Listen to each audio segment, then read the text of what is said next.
항상 사랑하고 존경하는 시청자 여러분, 안녕하십니까? 하늘에서 재앙이 빗발친다. 데일리 재앙 브리핑입니다. 문재인 정권의 망랑한 행태에 대해 이대로는 안 된다고 비판의 목소리를 낸 좌파 학자라면 아마 많은 시청자께서는 진중권 전 동양대 교수를 떠올리실 것입니다. 사실 잘 알려지지 않아서 그렇지 진중권 교수 말고도 최장집 고려대 명예교수처럼 좌파 학자들 중에서도 문재인 정부의 망랑한 행태에 대해 비판을 가해왔던 학자들이 많습니다. 그러나 이번에 소개해드릴 학자는 좌파 진영 내에서 진중권 교수에 못지않은 영향력을 지닌 분이라 파장이 여간 크지 않을 것으로 보입니다. 바로 강준만 전북대 신문방송학과 교수인데요.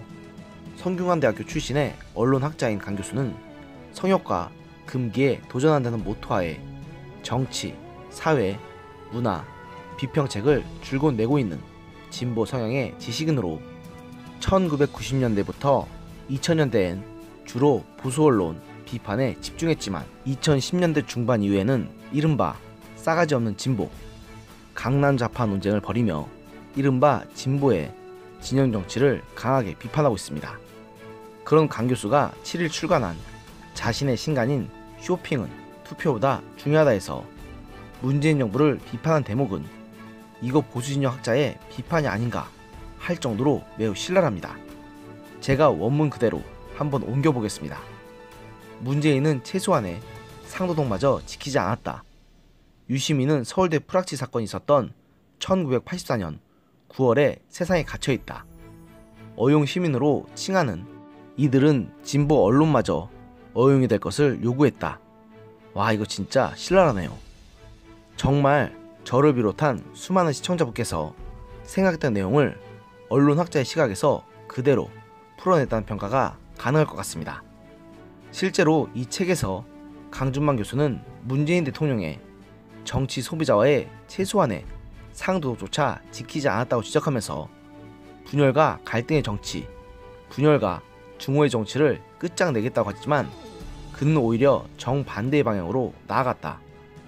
조국 사태가 대표적인 증거다고 문재인 정부에 대한 신랄한 비판을 가했고 유시민 작가에 대해서는 한술 더 떠서 그가 설파한 어용 지식인론이 문재인 지지자들에게 하나의 절대적 좌표가 되었다고 맹비난하면서 유시민은 아직도 서울대학교 프락치 사건이 일어났던 1984년 9월의 세상에 살고 있는 것처럼 보인다면서 민주화가 이뤄질 대로 이루어진 오늘날에도 유시민은 그 시절에 선명한 선악 이분법의 사고틀에 갇혀있다고 유 작가의 화석처럼 굳어진 시대인식을 꼬집었습니다.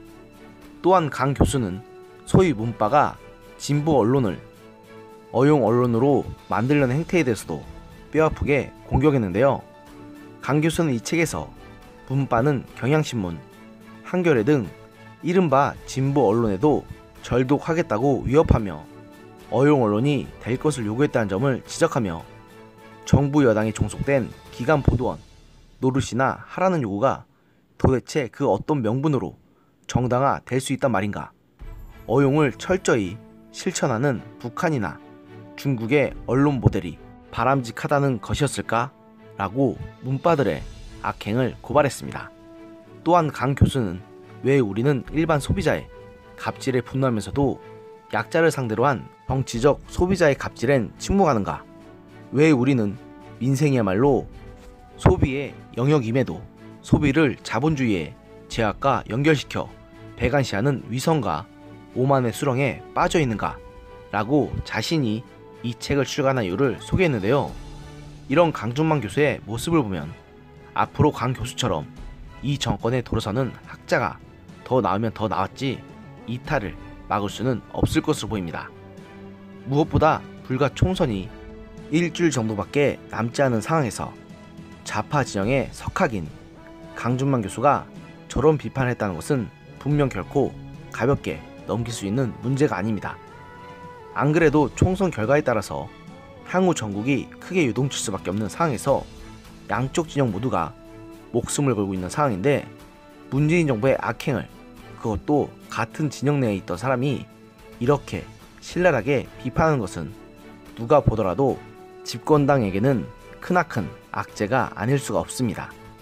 더구나 이는 단순한 정치인 몇 명의 막말과는 비교할 수도 없을 만큼 큰 악재입니다. 안 그래도 여권이 열린민주당과 더불어시민당 간의 비례정당 경쟁과 정의당과의 갈등으로 인해서 온갖 악재에 시달리고 있는데, 강준만 교수 같은 좌파 진영 내에서 저명한 학자까지 하필 이 시점에 책을 내서 현 정권에 대한 비판에 가세했다는 것은 그야말로 민주당의 암울한 총선 전망에 쐐기를 박는 일이 될 것입니다. 오늘의 영상은 여기까지였습니다. 들어주셔서 감사합니다.